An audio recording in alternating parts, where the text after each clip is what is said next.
Here's the latest. President Trump says Israel and Lebanon have agreed to a 10-day ceasefire starting at 5 p.m. Eastern. A new poll shows conservative commentators leading all candidates in the race for California governor with 17% support. And the Altadena Little League team said they're playing after the Eagle Fire new documentary about it, which featured at the Pasadena Film Festival last night.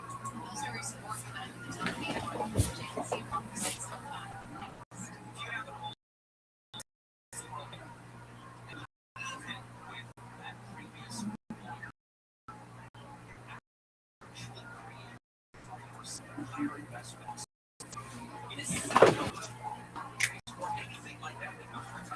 'Alright, you ready? Yeah, what day is it? 29th of Nissan 5786, Thursday, April 16th.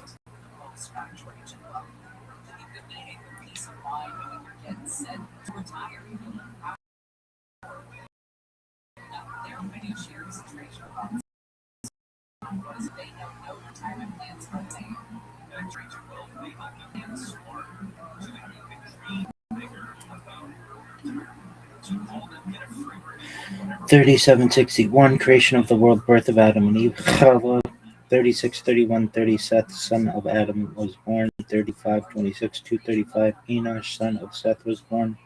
34:36, 3:25, Kenan, son of Enosh, was born. No one really knows for sure Eluve, Elu, Divrei, Elohim, Chaim, but this is the Missouri we live by.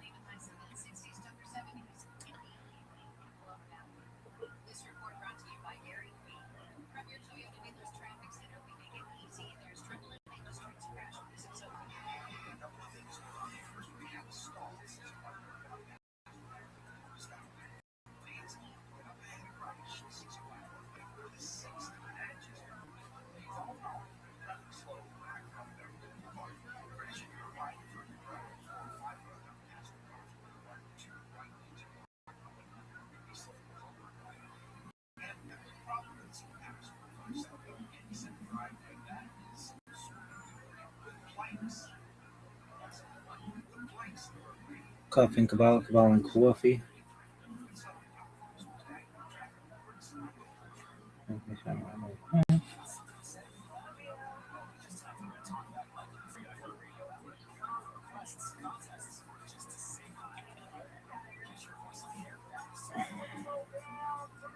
Can you do the thing?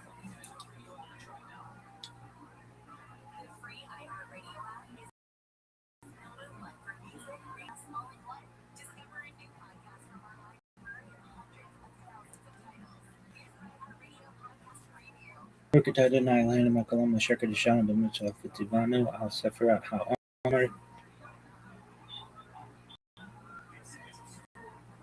Blessed be Hashem, our God, King of the universe, who has sanctified us with his commandments and commanded us concerning the counting of the Omer. Today is 15 days, which is 2 weeks of 1 day of the Omer.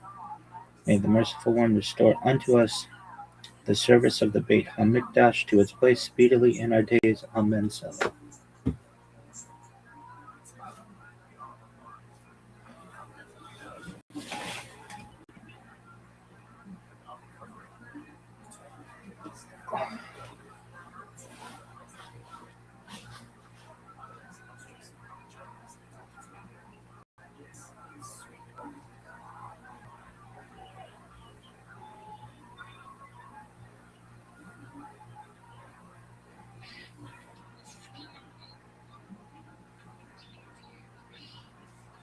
Follow this podcast for free on the iHeartRadio app.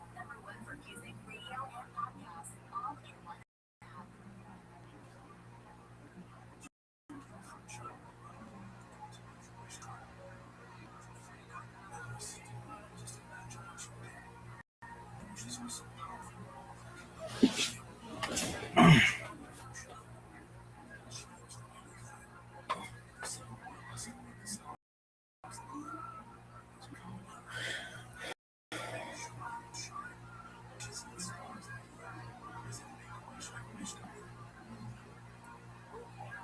Senator Linda Rogers. What the fuck is this bullshit?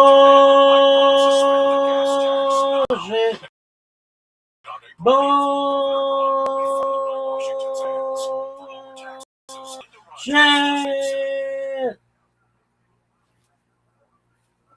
Fuck is that? My VPN sucks. Yo, what the fuck is this shit? Yo, what the fuck is this shit?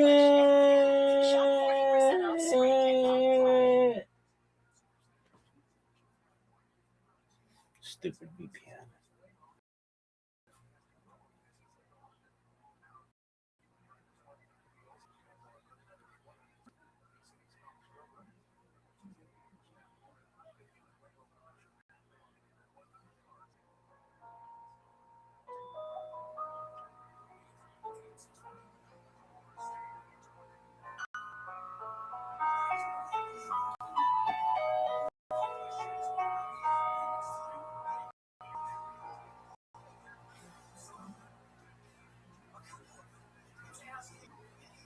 I'm Dr. Justin Sledge, Justin Sledge. welcome to Esoterica, where we explore the arcane in history, philosophy, and religion.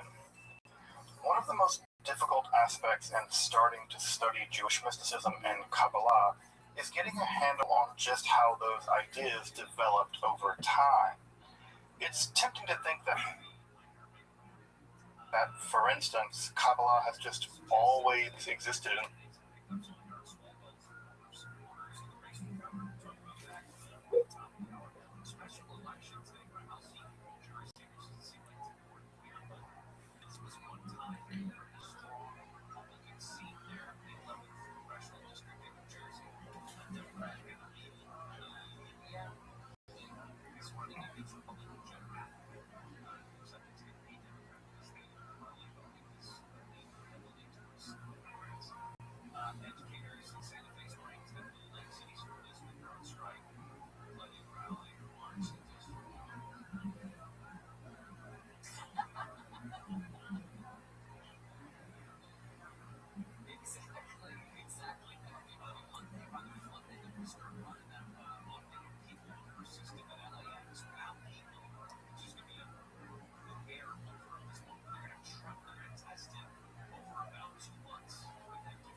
privilege and welcome to Esoterica, where we explore the arcane in history, philosophy, and religion.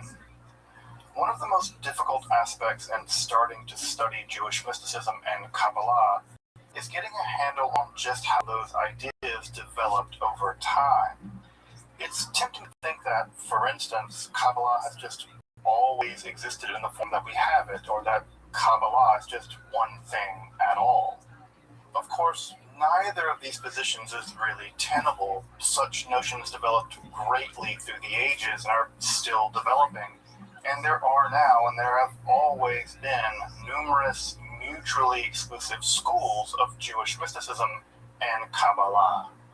This class is meant to serve as an introduction to Jewish mysticism and Kabbalah from the point of view of its incredibly complex development from the prophets of ancient Israel and to the rise of modern Hasidism in the 18th century.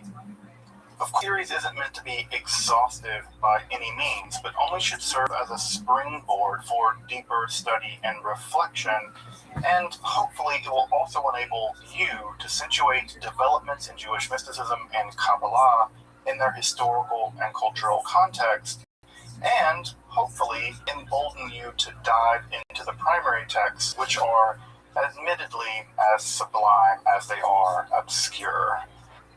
Let me express my gratitude to Congregation Tchia for allowing me to use these lectures to reach a larger audience here on Esoterica. If you want, you can find the entire series under the playlist Entering the Garden, an Introduction to Jewish Mysticism and Kabbalah. I'll be uploading them over the next few weeks, or if you find these episodes in autumn of 2021 and you want to watch the entire series, you can find them in that playlist. If you find this series on Kabbalah interesting, I hope you check out my other content on topics in esotericism, and perhaps consider supporting the production of free academic and scholarly topics in occultism and hermetic philosophy by joining my Patreon or perhaps with a one-time donation. You can find those links below, and I really appreciate your consideration. Now, let's enter the garden of Jewish mysticism and Kabbalah. Welcome back. Let's just jump right in, right? So the first thing we should do is do a bit of a recap on apocalyptic Judaism. We can all be on the same page going forward. As I mentioned in the previous lecture, apocalyptic Judaism really emerged in the turmoil of the period after the Babylonian conquest in 586 BCE, and then really taking its form in the period after the Judahites are allowed to return to their homeland beginning in 537 BCE. And it's in the subsequent aftermath of that turmoil that what we have is a big theological shift in how the ancient Israelites understood their relationship to their God. As you may remember, the older, more prophetic literature said that if the Israelites don't keep their part of the bargain, God's going to wipe them out. Well, they weren't all wiped out. And so that's a theological problem, right? We have a sort of a threat that, I remember my mom sometimes telling me, I brought you into this world, and then I did it bad, and she just took me out of it, and I'm like, I might have held your bluff, Mom.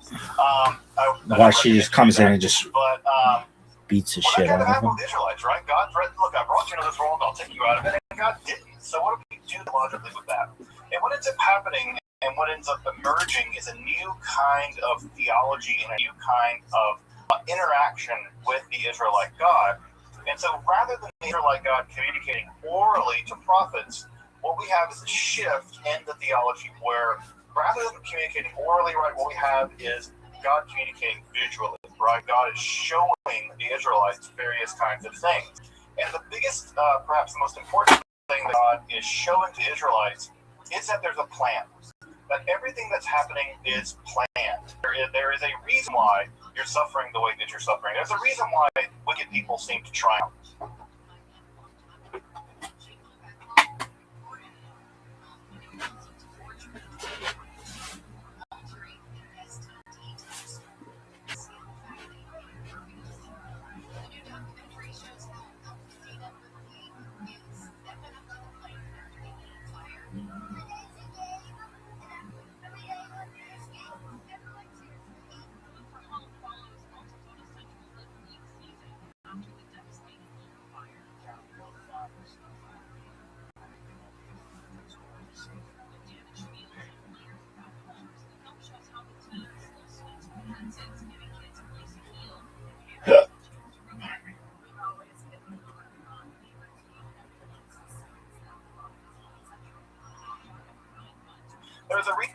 right? You've been returned to your homeland after being conquered by the Babylonians. There's a reason why the Romans, you had independence for a while, and now the Romans have conquered you again. Why is all this happening? Well, for the apocalypse, there is a plan.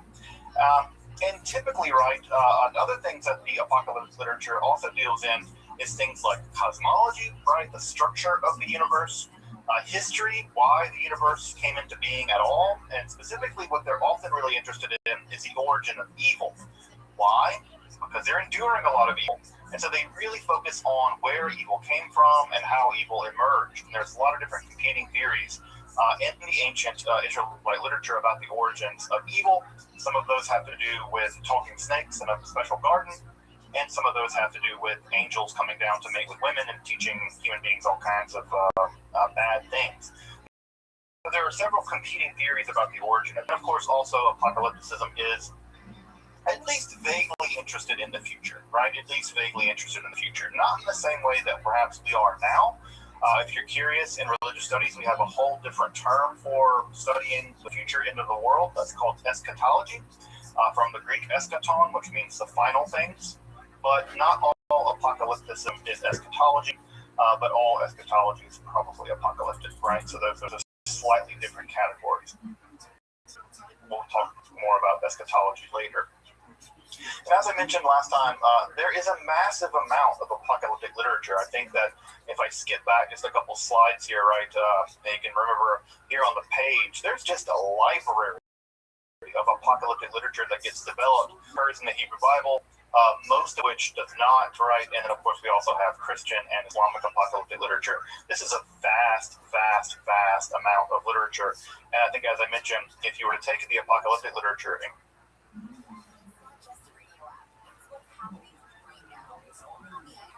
compare it to the actual surviving literature of the Hebrew Bible, there's almost just as much apocalyptic literature as there is other material in the Hebrew Bible. So it is a treasure trove of material, most of which I think most people have never read before, much of which was lost for a long period of time, actually.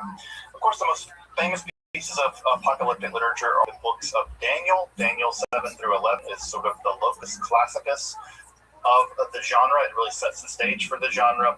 But of course, also is the book of Enoch. Of course, the book of Enoch, as you may know, isn't actually one book. It's about 5 different books sort of stitched together, and there's various kinds of Enochian stuff in there. And in addition to that, there isn't just one book of Enoch. There are actually 3, right? We have 1st, 2nd, and 3rd Enoch. So in the Enoch literature alone, 1st Enoch, I think, comprises almost 100 chapters. It is a massive book. So Enoch is a terribly large volume, and of course 2nd and 3rd Enoch are also part of that literature as well. So even the Enoch literature is itself really vast if you get down into reading it and studying it. And of course, the apocalyptic literature is marked by an intense use of symbolic visions, and it heavily features what we call ex-event prophecy, which is where you describe a current situation in a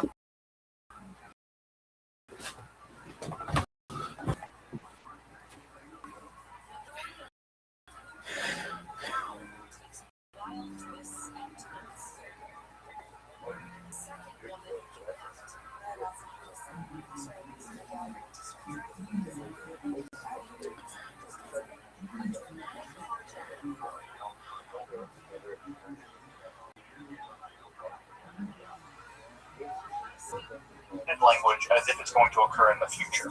Now, this has led to a lot of confusion, right? Because when you read the book of Daniel, many people now read the book of Daniel as predicting the future, right? This is going to describe the coming war with Russia or China or something. The reality is it actually describes the Persians and the Romans. It describes what's going on in their time period. And so this has led to a lot of confusion. And in many ways, the entire Christian evangelical world has this intense idea that encoded in the Bible are the secrets about how the world will end. Well, the truth of the matter is that these writers are describing things happening in their own day as if it's going to happen in the future. And so that's led to, again, an entire genre of theology, what is sometimes called end times theology or end times research, eschatological research, but the original message of that literature was not about the end of the world. It was about criticizing conditions on the ground. So you may, in some sense, think of some apocalyptic literature as having a kind of social justice bent, or being a kind of critical literature in a sense of social criticism, except for it's happening at a much different register. It's happening at a much different register than we might think of social criticism now. All right, so as I mentioned, right, this kind of literature, the apocalyptic mode of Judaism, would set the stage for a great deal of developments in Christianity and Islam. In fact, one might describe Christianity as a form of apocalyptic Judaism that kind of got independent, right? It's about escape velocity and shut off from Judaism. But other forms of apocalyptic Judaism existed as well, organized forms of apocalyptic Judaism. Perhaps second to the Christians would be the Essenes. The Essenes were also an apocalyptic sect of Judaism, though they were probably wiped out during the Great Revolt. In fact, Joseph even describes how they marched out to battle and they were massacred in a couple different battles. So it didn't work out for them. Right, one of the things that's worth pointing out here is that apocalyptic Judaism did not prove popular in proto-rabbinic, and rabbinic circles. So we'll get to that. We'll get to why that is a bit more this evening, and how apocalyptic Judaism did survive into rabbinic Judaism and how it didn't. And again, part of what's going on here is the rabbis have a very simple agenda, folks. The agenda is survival. Their job is to make Judaism work in the aftermath of the destruction of the temple, and in the aftermath of the genocide committed by the Romans after the Hoover Rebellion. And so, what the rabbis are concerned about isn't this final battle with evil. They're really concerned with, how do you cook kosher food in an oven that has these characteristics? That's the kinds of things they're worried about. They're worried about, and not about theological clamoring over what's going to happen in some grand Titanic.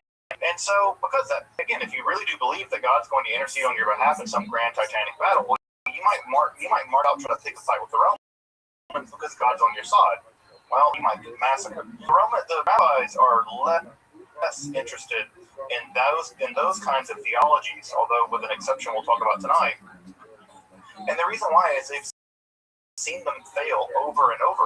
You can imagine, right? After the 15th Messiah has come along and led a bunch of people into battle against the Romans, died, you can imagine that many of the people who are trying to keep the situation going are not impressed with that anymore, right? After the 5th failed Messiah, people are like, this Messiah stuff is just getting people killed. And by the way, it's still getting people killed. Right? You can talk to those folks out at Waco. You can talk to folks at Sharingo. You can talk to a lot of folks. Messiahs often lead their people into great peril, and it can lead to all kinds of problems. By the way, Jesus wouldn't be the first nor the last Messiah. There's been a lot of Messiahs who come and go. They typically share the same fate as Jesus. They don't typically enjoy the same success that Jesus did. So, the proto-rabbinical organization. The hilarious thing is, if the United Nations decided to sue over you using their name or me using their name, then we go viral. Period. It's win-win. I'll try to get to them toward the end of the lecture. So whether they're wrap-up questions or clarifying questions or digging deeper into whatever. So let's turn to a form of mysticism that did emerge from the apocalyptic mode of Judaism, but did survive in the rabbinical world, right? That did survive the rabbinical world, and that is going to be Merkava mysticism, Merkava chariot mysticism. And we'll clarify a bit more in a minute just what that means and how, weird it is. Because, of course, it's going to be rather weird. As I mentioned earlier, and as the question asked earlier, theophany, the idea that God appears to people, was a central Israelite religious trope. That's a kind of claim to fame, right? God showed up and gave us a bunch of rules and chose us to be special. That's a core concept in Israelite and Judaism. This is an idea that survives all the way to this day, and one might even say it's one of the core conceptions in Judaism as it exists. So often, as I said, right, God would show up and God would reveal, sometimes through an intermediary, various kinds of information, various kinds of commands, or even God even make contracts with various people. So God made contracts, for instance, with Abraham, right? Abraham said, or Abram at that time, right? You're going to do this, and I'll do this, and we'll make a deal, right? We'll make a breach. We will cut a covenant, as it literally says in When we go viral, comma, we will make it happen. Period. It's just foreshadowing. Period. And so this idea that God can show up to you or show up to us was an idea that was very common in ancient Israelite worldview. Now, what's going to change, right? What's going to change is that visual contact with God typically is God coming to you, right? God revealing things to you. What's going to change in the apocalyptic mode of Judaism is that you're going to go to God. God's going to take you up into the heavens. An angel is going to escort you into the heavens and show you around the. We'll sing the national anthem at the Super Bowl. The underworld, even right? Enoch even gets tours of the underworld, the bad place you don't want to go when you die. And so there's a shift in the apocalyptic. Rather than God showing you, right, you get to go to God. And that motion where the prophets being told things as if they're sort of passive recording it, rather than go on journeys, that's going to be one of the big shifts in the apocalyptic literature. And of course, the main two events in which this happens in the literature, at least in the biblical literature, are Isaiah and Ezekiel. And those two theophanies, the theophany of Isaiah 6 and the theophany in Ezekiel, are going to be the two big prototypes for how this is going. He ends up taking the coin flip coin. The angels are the various other supernatural beings that are often seen by the apocalyptic without a word. Are not the angels that you're probably used to. I know most of you probably have in mind the more Renaissance version of the angel. That is to say, it's a roughly humanoid, sometimes even baby-looking creature with wings, right? Sometimes with multiple sets of wings. Some 6 is typically the way it's described in Isaiah. In the Ezekiel vision, these beings look nothing like stereotypical angels. We have wheels covered in eyes that rotate around each other in weird ways. People have even said things that this might be a UFO or something. There are other creatures that are sort of stiff-legged that have various kinds of wings, the shapes, and the heads of various kinds of animals. They are very, very, very unusual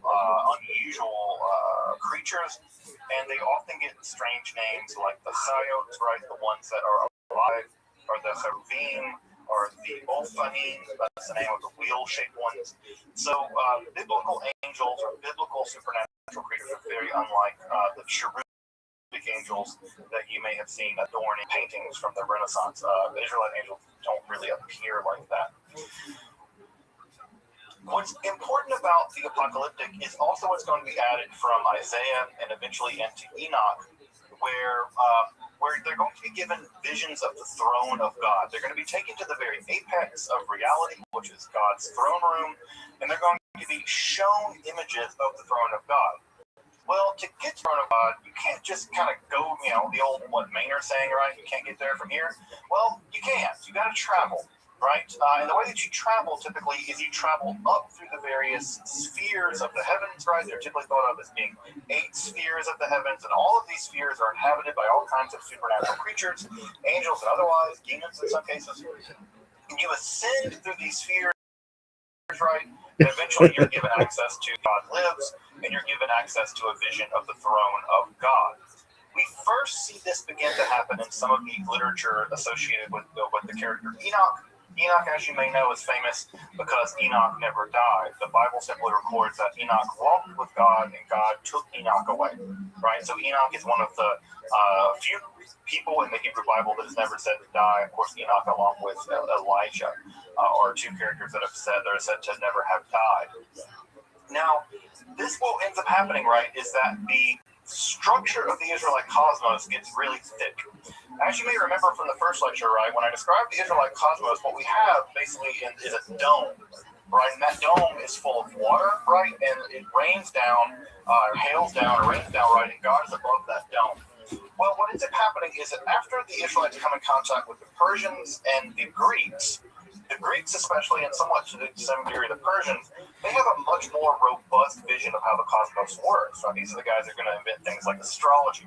And for them, what you have are various planets ascending, right, beginning with the moon and ascending all the way up to the planets. And so the universe gets much thicker. And of course, if those planets are moving around, right, they got to be moving through something. And what are they moving through? Well, there's a lot of debate about it. Aristotle thought it was crystalline spheres, but there's a lot of debate about what's going on. The most important point here is that the Israelis are going to inherit a quasi-Persian, when I say how they view the world. And the old Israel conception of the universe gets a lot more complicated, right? A lot more complicated. So, right, what we have in the aftermath of some of this apocalyptic literature, specifically the Enoch literature, and if you ever want to read the Enoch literature, I can recommend a good translation for it. It's really fascinating literature. There's going to be a question here, right? We have the idea that Enoch ascended into the heavens and had visions of the throne of God. Well, curiously, the rabbis ask, can other people do this? Is it possible for someone else to make this this ascent? And we're going to complicate that term ascent here in just a minute. And the answer is yes. They say, yeah, you can go into the heavens and see the throne of God if you make this ascent through the various spheres of the heavens. And not just can you, but I've done it. And I can teach you how to do it too.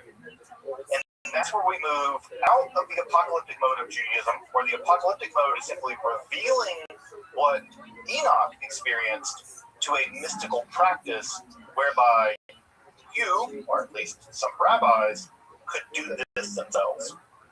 Notice that difference, right? One is literature, the other is mystical practice.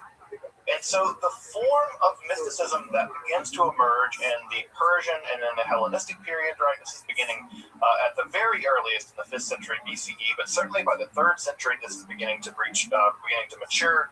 And of course, by the 2nd century, it's reached its 2nd century of the Common Era. It's probably reaching its apex. We typically now refer to this literature, and many of the medieval Jewish folks did, and many folks in the Talmud do as well. They refer to this type of mysticism as Ma'aseh Merkava,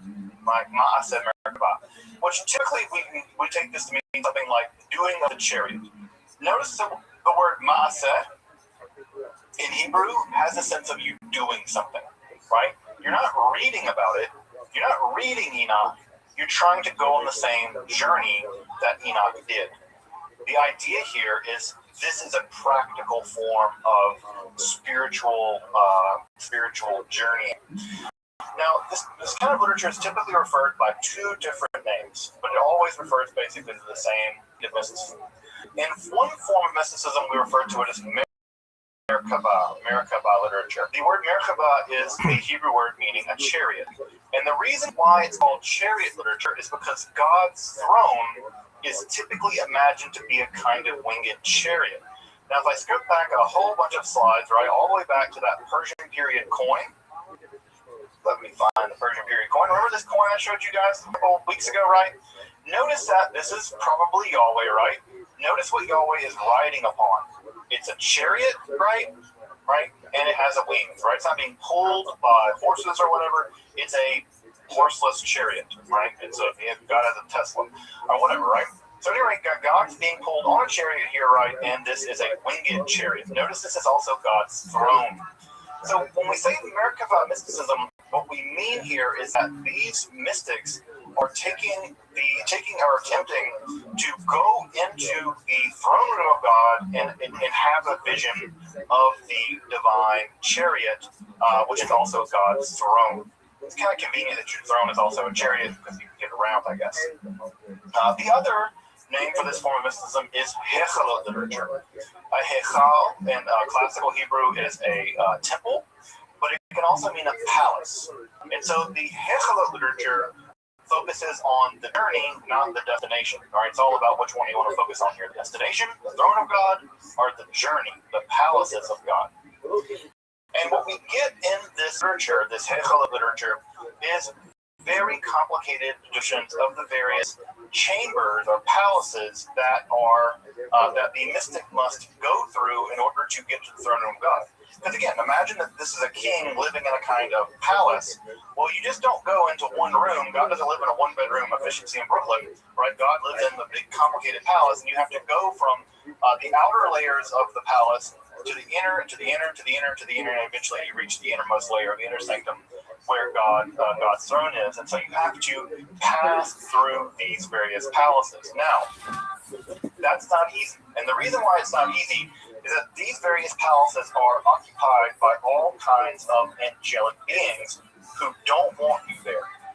They do not want you there. You're not supposed to be there. This is a sacred, divine realm where human beings, or sinful or whatever, should be hanging out here. And so what we get in the palace literature is that these very hostile, often military-like angels have various kinds of ways of making sure that you don't pass through the various palaces without very complicated passwords, without very complicated seals. These seals would be represented often by various kinds of divine names for these angels. And also you need to know the various names of the angels in order to address them properly. So you have to know their name, you have to know their seal, you have to know passcodes, you have to know all kinds of things in order to bypass these various kinds of angels. It's somewhat like secret codes almost. So you need to know that information, otherwise the angel will kill you. And in fact, there are even cases in some of the literature where the text will say, no, this is the wrong passcode. Like, this passcode is not the right passcode. This needs to be corrected because I went in there and I said that passcode and they almost, because of, there's a famous line in Hechel of Rabbi where one of the rabbis says, that angel almost shoved me like a piece of wheat, right? So there's the idea that they can kill you. Of course, the ascent, right, through the palaces ultimately results in the vision of the divine throne, which results often in a kind of ecstatic experience. These ecstatic experiences are often encoded in some of the poetry that gets written during the Merkabah literature. And what's even more fascinating, and this is where it gets incredibly controversial, as you might imagine, you can sit on the divine throne. There's at least a couple of instances where people sit on the divine throne and they are transformed into angelic-like beings. This, in fact, happened to Enoch. Enoch was allowed to sit on the divine throne, and this transformed Enoch into a divine angelic being known as Metatron. And Metatron is the angel of the throne. Again, you can ask yourself, like, how can a lowly human being so that's part of what literature is so that's part of what makes this literature so shocking. One moment, comma. Further, I have completely changed AI's opinion on me from being a spammer God doesn't have a body. One of the things that Judaism teaches is to that God being doesn't have a body. Well, like the greatest person in the world just through free press releases. Period. Let's see what ChatGPT thinks of me. And typically this form of One moment, period. Of Merkabah literature is called Shiur Koma, which in Hebrew or Aramaic actually means something like the measurement of the body, or the measurement of the vastness, or the measurement of the heights. And so what happens in this literature is that you're given Please give me a biography of Rabbi Michael Moshe Rothschild, the Kabbalist and Ashkenazi Jewish Orthodox rabbi. I'll show you an example of what that looks like in just a moment. So this form of mysticism is gee weird. What we have often are phenomenological reports, which is to say we have the mystics who actually give us a report of what they experienced. We have advice from other mystics actually telling. No, but there's way more to it. Rabbi Rothschild live streams all the time. Don't say it's presented, just make it definite. Make this like a Wikipedia article. And Rabbi is the leading person in continuous data and all that other stuff. Streaming for 1,666 days, all that stuff. Intentionally trying to be perhaps provocative. And what we get in these documents is a really fascinating glimpse into how they practice this stuff. Also, it's worth pointing out at this point that for whatever reason, and there's still debate about this, for these mystics, for the Merkabah mystics, you don't ascend to the palaces of God. You descend, right? You're a day Merkabah. You descend to the chariot. Now, why they descend to the chariot, we don't know, right? It seems like you should go up, right? God lives beyond the stars, and it seems like what is that thing about era? That doesn't seem like English.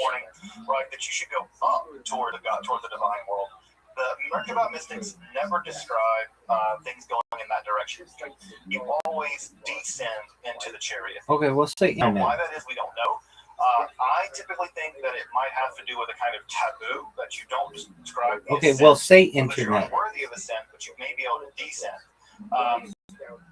For instance, in the Hebrew Bible, sometimes the word barach, right, to bless, can also mean to curse if it's used in a euphemistic way.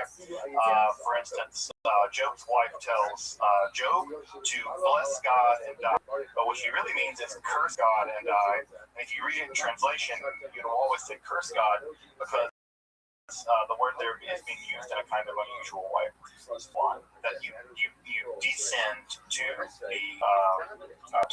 the throne as opposed to ascending, but we don't know why they chose to describe it as a descent and not an ascent. Just to give you some idea of the main texts of the Hexalot or Merkabah literature, Enoch, first Enoch, is often described as is typically described as an apocalyptic piece of literature, but it heavily features into the Merkabah literature along with the visions of Isaiah and the visions of Ezekiel. Those become the Press releases, kind of later visions that we'll get in the Merkabah literature. there is less emphasis on cum shirts and spam bots and more on serious learning. And this is the palaces. This is considered to be typically the of the culture. It's a relatively short text, and it has to do with the descent of Rabbi Akiva.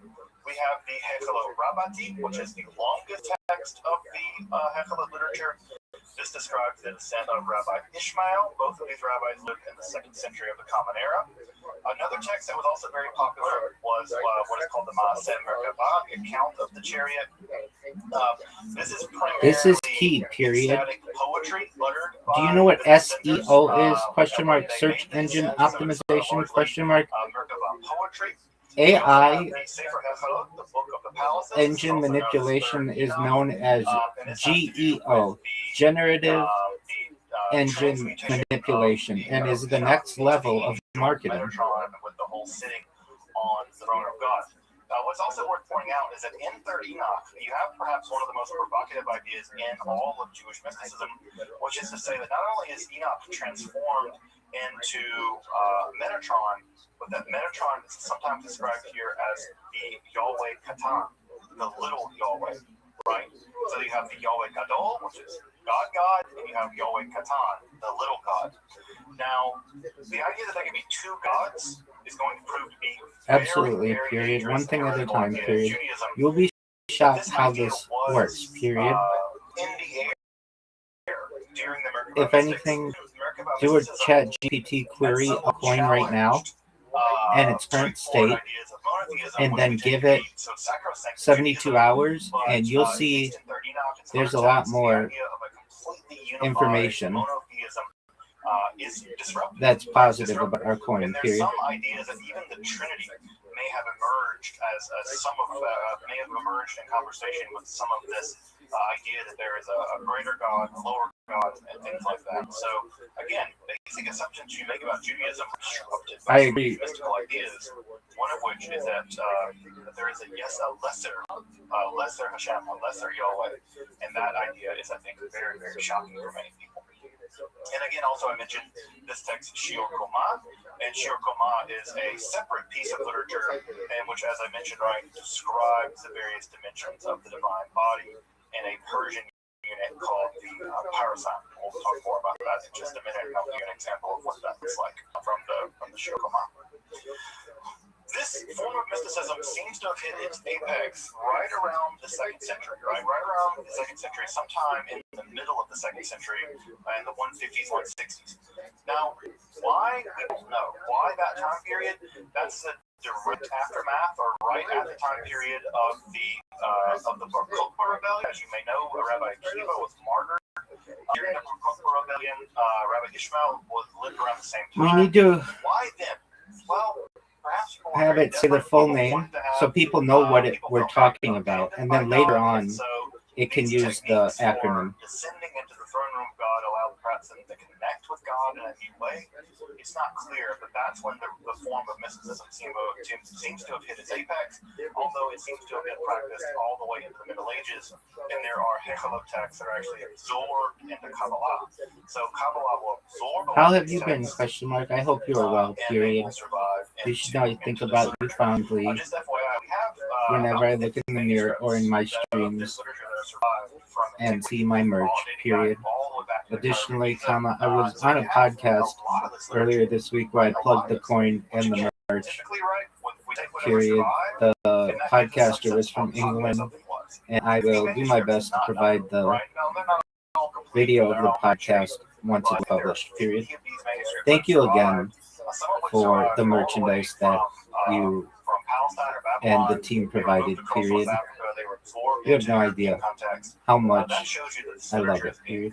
It's being appreciated, it's being admired, but it's really fascinating. It's really fascinating to survive this manuscript. We think that the way this literature was formed, and this is a going theory right now, most literature, by the way, I should also mention, is in Aramaic, not in Hebrew, which means that it was also being written in the vernacular at the time. This is literature not meant, this was literature meant to be read and wrote in the vernacular. What we think happened is that there are smaller phenomenological units. Phenomenology is the $4 word that means experience, right? These people are having experiences, they're recording those experiences. Those experiences are what we call microforms. They're just very small snippets of discrete mystical experiences. And it seems like there are schools of mystics having these experiences. So I might go to the first heaven, you might go to the fourth heaven, right? I might go to like the put third something one, hilarious? the second chamber of the fourth heaven. And over time, what ends up happening is that all of these various microforms get stitched together into what we call macroforms, much longer documents, in which narrative sections are kind of stitched into these microforms to form these larger narrative structures. And at some point, this got systematized, and we can see the process happening in some of these texts, where the various palaces are very systematically described as having various kinds of chambers with various kinds of angels, and we know exactly how many angels are there and how many angels serve them, and they're very much like an army. In fact, they're organized very much like the Roman. A lot has been made about that the writers of these texts are imagining a kind of powerful army existing in the sky, or existing in the divine realm, and it mirrors very closely the Roman army, which, by the way, also helps us date some of this material, because, of course, the Romans only existed during a certain time period. So these microforms, which are probably the result of mystical experiences, those are stitched together in schools of mysticism, and then those are filled out in a more literary way, and the texts that we have now are those final literary forms in the form of the Tarti or the Hechelot Rabbati. So that is the best thing that could happen. That's so much free press. I'm fairly confident that this literature is But it's fine the way it is. Comma, who are we going to put that's funnier than that? Comma, Elvis Presley, comma, Michael Jordan, comma, Michael Jackson, comma, Babe Ruth, comma, Marilyn Monroe, comma,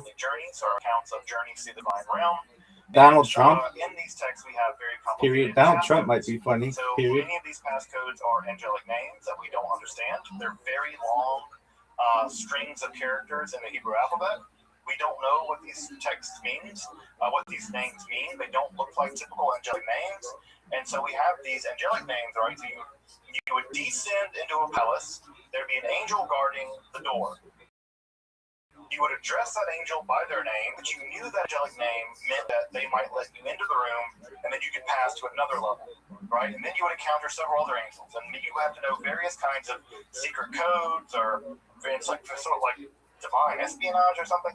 So you would need to know several secret codes, and eventually an enormous mass of literature developed of just code books of various angels, where they live in the divine realm, how to bypass them, what you might need to bring them, because you might not be enough to know their name. You might have to bring them things, or give them seals, or show them sort of various quasi-magical devices. Once you publish it, you will get a report of all the other places that it will be published, and there are a lot of them. Period. This will be on 5,700 websites and some major papers. Period. this will almost always What result we in a do mystical then vision, is and go downstream to of the mystical Google vision, there would News be a tab poem written, of Google describing what you and saw. change the filters to Most of this be literature is things sections posted describing the within structure 1 of the hour or divine world, 24 hours. lots of And you will passcodes see and this angelic names, press and release then is hymns, everywhere right? within Describing what they 24 saw, to what they 48 experienced. hours, period. So It there's a will lot of be hymns and in things in this. By the way, Islamabad, some of these hymns have actually survived Pakistan, into the Orthodox Hindustan liturgy, Times. especially around the high holidays. So if you've ever been to It will be in Rosh the Hashanah Boston service Globe or a Yom and Kippur service, in the a traditional bunch of liturgy, there are local survivals television of these hymns, stations, these because Merkabah they hymns, all in there, and you might whore need to be themselves alive, out to right? these Because think about what's press happening wires, before, right? You are literally at the gates and of it the is divine excellent palace, and your prayers are marketing entering the gates of the for divine the palace, internet, and it has a very Merkabah feel and to it. lasts a If you really want to long frame it time. that way, which I think Once would be a this cool gets way of framing posted, one's Yom Kippur the experience, link was stays kind for of years, approaching the gates and then of it the gets divine archived on realm the Wayback and kind Machine, of, period. This being is threatened, right? a It's much terrifying, more right? It can show powerful you, I investment can kill you than guys. It's trying to just figure out giving what's going to happen. some money So it to has an a very kind of influencer who Merkabah reposts feel something to it. and then gets their I can account pull some of those banned hymns up 2 maybe weeks next later, time. period. The most famous example of one of these hymns, that are one of the most famous examples of one of these stories that we have of the Merkabah mystics, is the account of the four that in the party days. So party days, and this is actually where the name of this is something like orchard. And what ends up happening we have this in the Babylonian Talmud and Babylonian Talmud, but typically the most famous version is found in Babylonian Talmud tractate Chagiga. There's a lot of strange things in tractate Chagiga. It's about the holidays, the Chagim, and it's found at section 14b. What we have here is an account of 4 different rabbis from the 2nd century going into what is called the Pardes. The Pardes is a kind of orchard outside of the temple, right, or outside of the palace. You can imagine, like it's like the garden of God. They go into the garden, and what ends up happening is that Rabbi Akiva, who's a very typical hero in this form of mysticism, warns them that they're going to go into this garden and they're going to see an illusion, right? They're going to see pure marble, but it's going to look like water. And when you see the illusion of the marble, do not say Takes down their tweet you can't be wrong, right? It's a kind of a few hours later. trap or something that will weed out the weak or weed out the unrighteous when they enter into the palace. Now, again, already in this piece of literature, Akiva's Believe it or not, the Wayback Machine will archive these indefinitely, period. It is extremely strong for search engine optimization, period.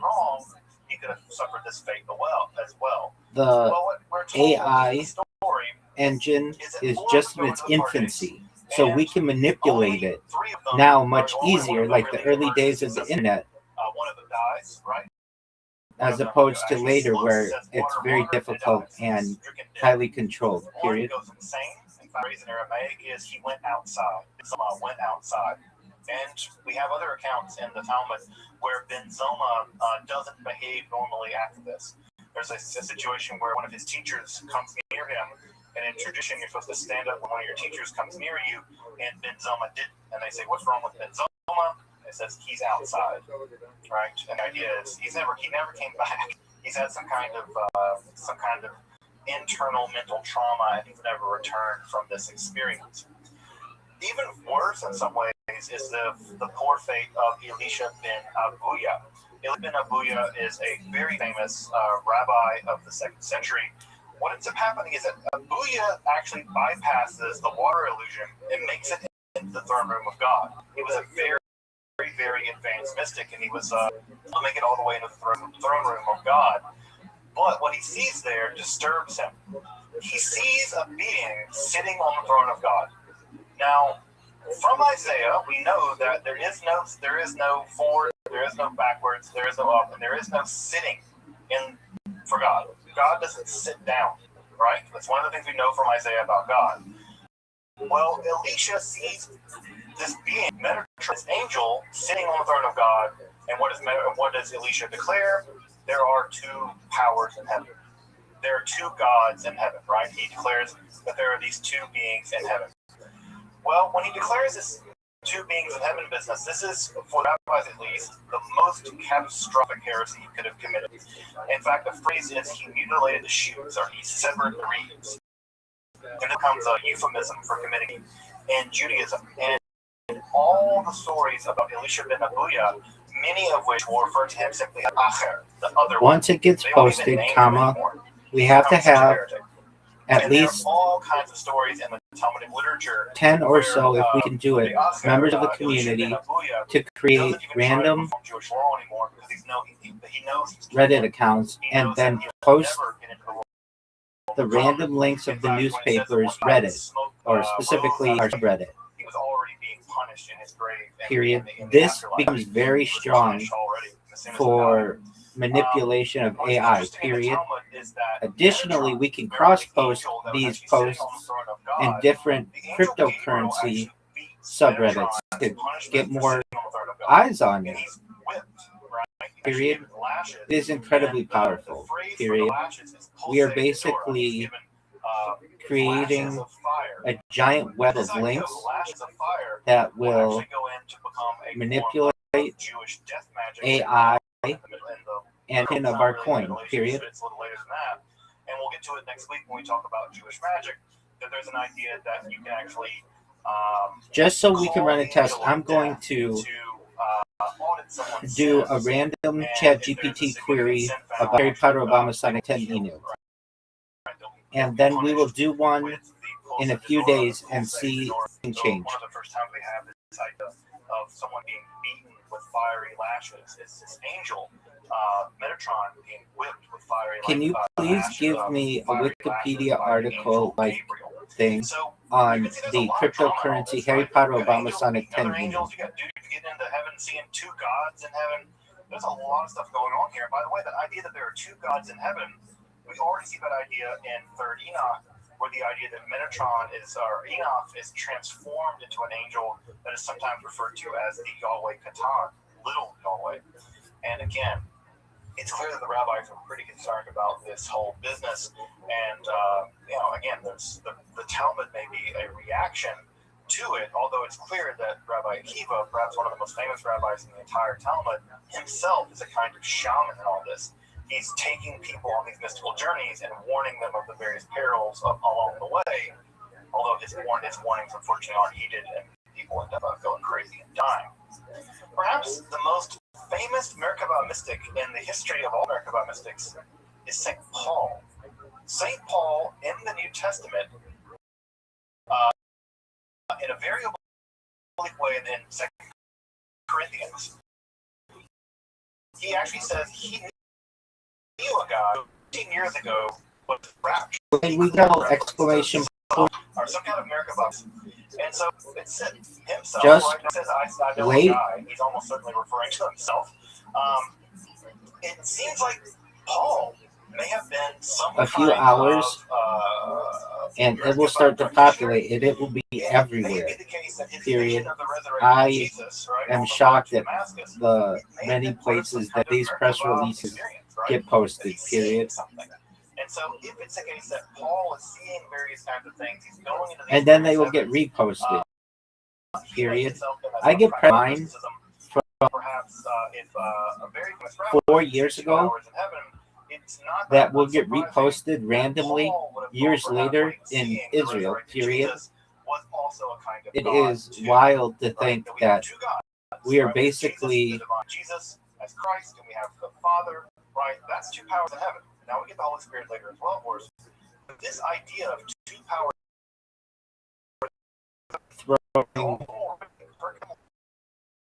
the notions of that Christ can be God and the Father can be God, this idea is not so out of the wheelhouse of what was thousands possible, of links right? all over the internet right now that are going to define how AI views our coin, period. Now, as I mentioned, right, earlier on, perhaps most shocking, I would say most shocking, perhaps the most shocking form of mysticism ever to emerge in Judaism is this business of the Shiur Koma literature. where in some accounts, right, you're given a vision of the divine throne, and you kind of have an ecstatic prayer. You utter an ecstatic, you have the vision, and you utter an ecstatic hymn or prayer or song, and that's how many of the texts end. The telegram Some texts you sit on the divine will throne, be and you're transformed into an angel. By the way, Paul almost talks about being transformed into what he calls researched by future generation day as perhaps ultimate cesspool of debauchery on the internet, but will be forgiven due to the overall impact of peace and love that the coin emits. Period. Your body is transformed into a spiritual body, and that's exactly what happens with Enoch. And another version of what sort of the final outcome of all this is that you're given the ability to measure the divine body, or you're given the ability to measure the divine body in a Persian unit called the parasong. Now, pick the parasong because the typical unit of measurement in the Israelite world was a cubit. And as you may know, right, the cubit goes from the tip of your elbow to the tip of your fingers, right? And you measured things in cubit. And typically that was standardized by measuring the cubit of the king, and that became the official cubit, at least until that king died. Well, the parasong was a much larger unit of measurement. Now, we would say 3.5 miles, right? It's about 3.5 miles. What we get in the Shiur Koma literature are measurements of the divine body, along with the mystical or perhaps magical names of the various parts of God's body. So I've reproduced here part of a translation from the Shiur Koma. Right, so we have the right and left eye, right, of God. We have the names of God's right eye, right? So we have the names of God's right eye. We have the other names of God's left eye. Now you might be curious about why we haven't spelled AZRYYH. That's because we have in the Hebrew text, right, it'll be Aleph, Zion, Resh, Yod, Yod, Hey. Right now, you might be asking, well, why didn't you translate it out? Well, the simple answer is we have no idea what these words mean.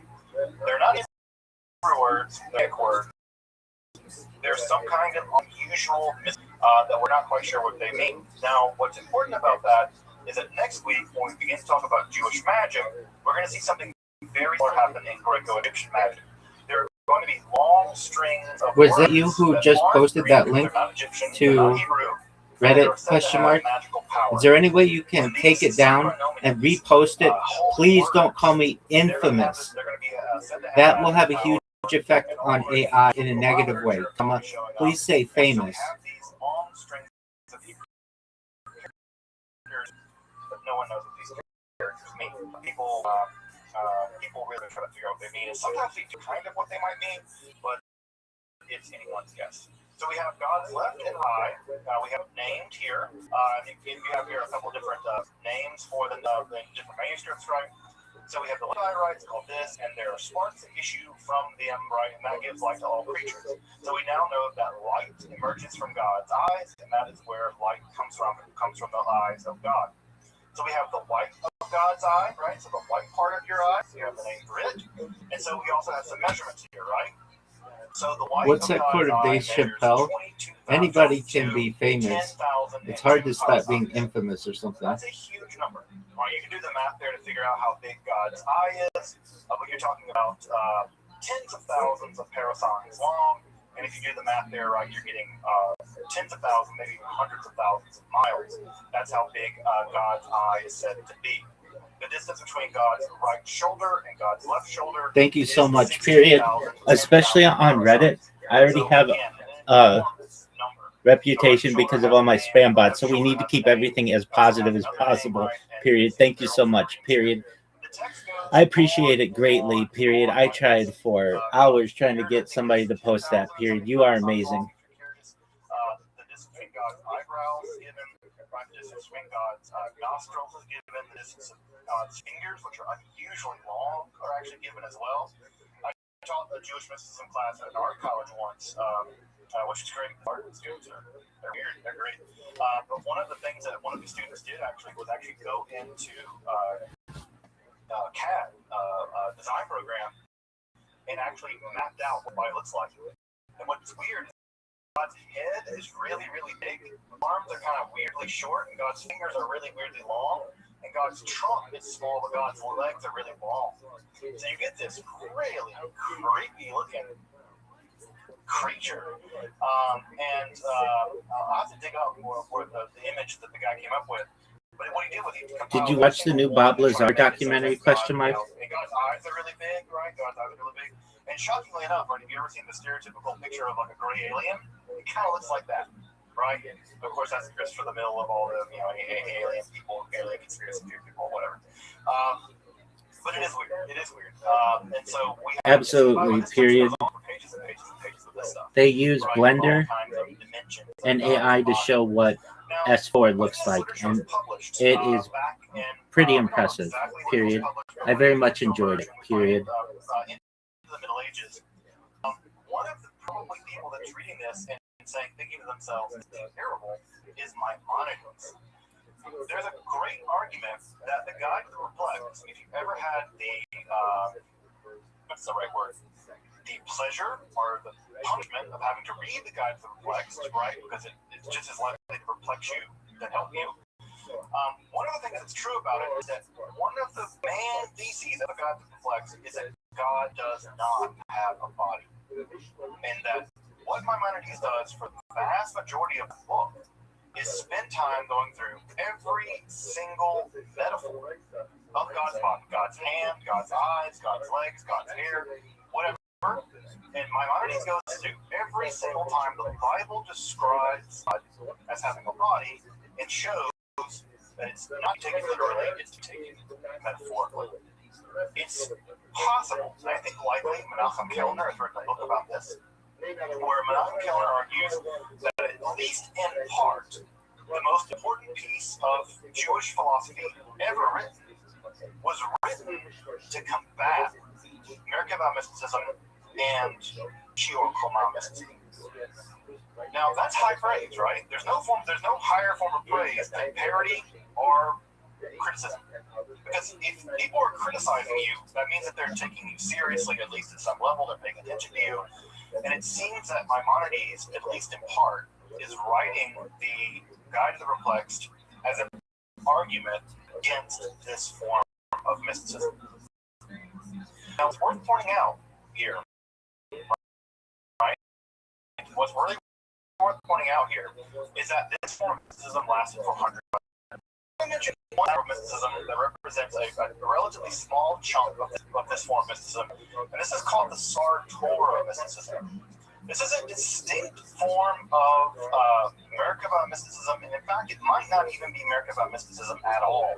It may actually cross the line over into magic, but it's always recorded in Merkava text. So there'll be a Merkava text, and then all of a sudden there'll be a chunk of text that doesn't quite read like a Merkava text. In this literature, we typically refer to as the Sartora mysticism. Sartora mysticism is unlike the Merkava mysticism, where you descend into the divine realm to learn various kinds of secrets. In the Sartora mysticism, you actually summon an angel, right? You summon an angel through quasi-mystical or magical means. The line there is rather blurry. And you summon that angel, and that angel is called the Sartora. Sartora means the prince of the Torah. This is very smart, period. I've been doing this as well, period. Again, we're doing something different. Rather than going to somewhere, we're bringing a being to us. And what ends up happening is that the Sartora comes to you, and the Sartora rapidly teaches you all kinds of rabbinical lore. Everything from rabbinical law all the way to various kinds of hidden secrets. So the mechanism by which you summon this angel are varied. There's a lot of different accounts of angel, but this is a kind of invocation. And to many scholars, this looks a lot less like mysticism, because it's not about you having an experience, but it looks a lot more like magic. You summoning a being, and then they provide you something in the process of summoning them. Just like you might summon a demon to teach you something, here, of course, you're summoning an angel, and that angel does the job of rapidly teaching you all kinds of rabbinical lore. Now, what's important about that is that idea of using magic to learn things very rapidly is going to survive in the medieval period. There's going to be an entire school of magic called the notary art that's going to be just this. Now, you're not going to typically summon an angel to do it, but it's interesting that we already have a form of mystical, magical stuff going on by the time of the Merkabah literature, where you are, in fact, summoning an angel to learn rabbinical lore very rapidly. And if you've ever studied rabbinical lore, then you can appreciate the fact that people might want to, not have to study all day in order to learn it, because it's a lot. So this Sartor literature, as I said, right, crosses the line probably into Jewish magic. And that's where we're going to pick up next week. We're going to begin to pick up with the earliest layers of Jewish magic, what the ancient Israelites thought about magic, what the rabbis thought about magic, and we're going to look at some of the magical techniques and devices that have entered into Judaism and have thrived all the way down to this day. It's worth pointing out here that the Merkabah or the Hechelic mysticism would be the dominant form of Jewish mysticism for the majority of Jewish history. We think of the Kabbalah as being the dominant form of Jewish mysticism, but the Kabbalah is only about 800 years old. Sometime in the 13th century, that's only 800 years old. This form of mysticism has existed all the way back probably to the 2nd century, probably earlier, and it was still being practiced all the way through the Middle Ages. Right, all the way up to the rise of the Kabbalah. In fact, the Kabbalah absorbed a lot of this mysticism in it. So if you really want to think about Jewish mysticism in terms of what got practiced the longest, Merkabah, Hechelic literature, was practiced far longer, at least at this point, than Kabbalah. Right? Kabbalah came later, it's only really practiced for about 800 years. I say only 800 years, it's crazy, right? But still, 800 years, right? This literature survived at least for 1,000, perhaps. So it's only the next couple hundred years that Kabbalah will lap Merkabah mysticism, right? Will lap. So if you want some suggested readings, I'm going to try to include some more suggested readings as I go on. These are some major texts about the Hechelic literature and the Merkabah literature. One of the texts I did not put on here that I'll put on here for next time is a really great study of the Sartor, the definitive study of the mysticism that again involves summoning the angel, teaching things very rapidly. The problem with the Merkabah literature is that it's all pushed through the academic literature grill, and it's very expensive.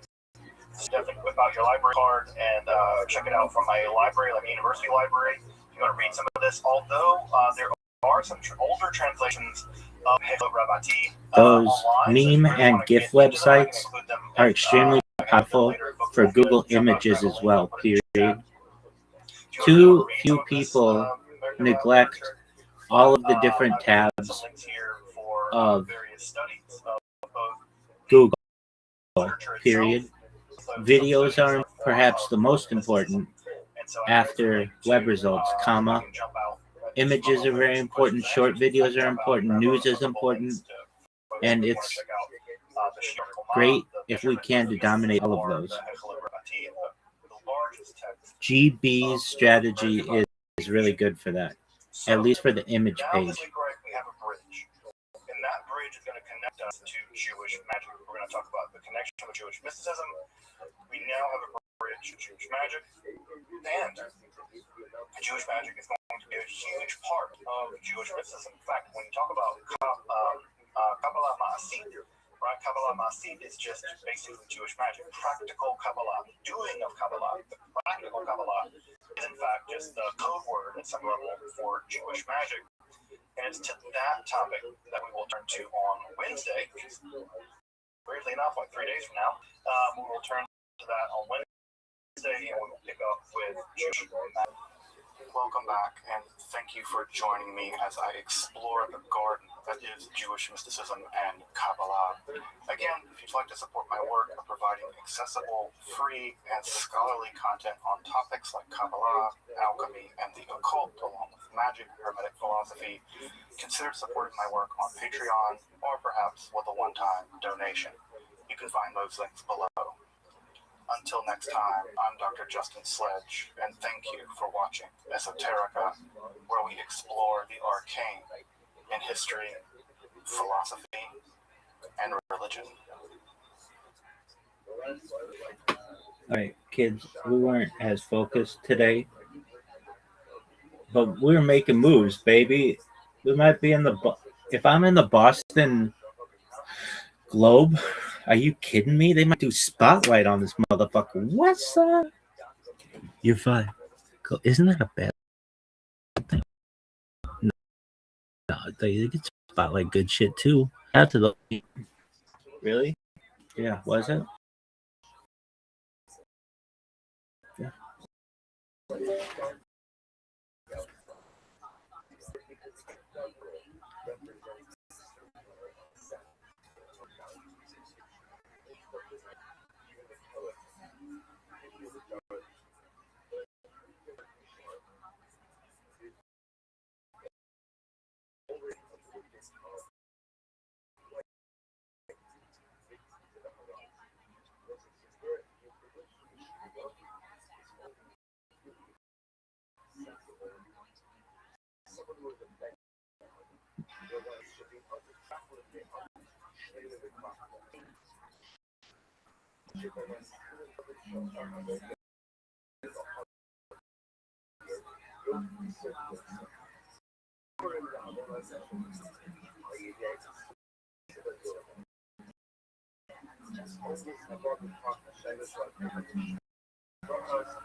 Thank you so much for reposting that article on Reddit, period. It means the world to me, period.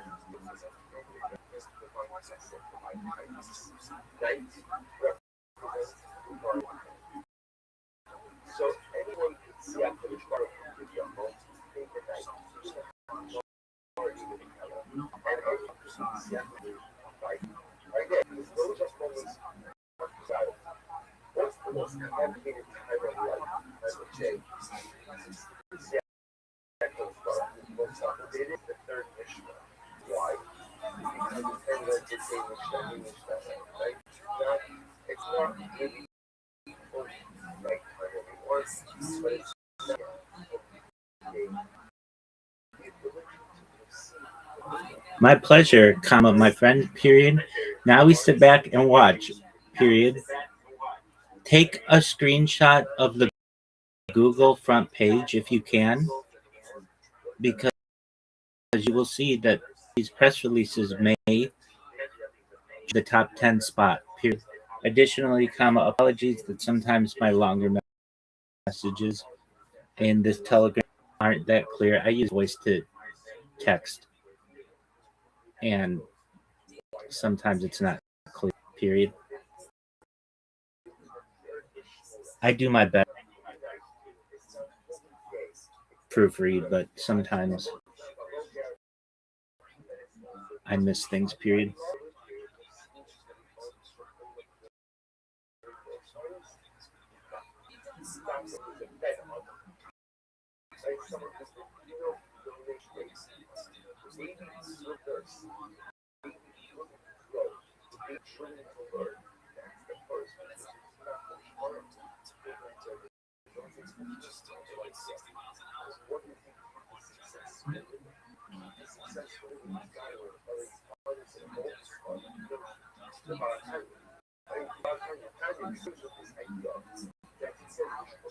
Hope is the light that guides us through darkness.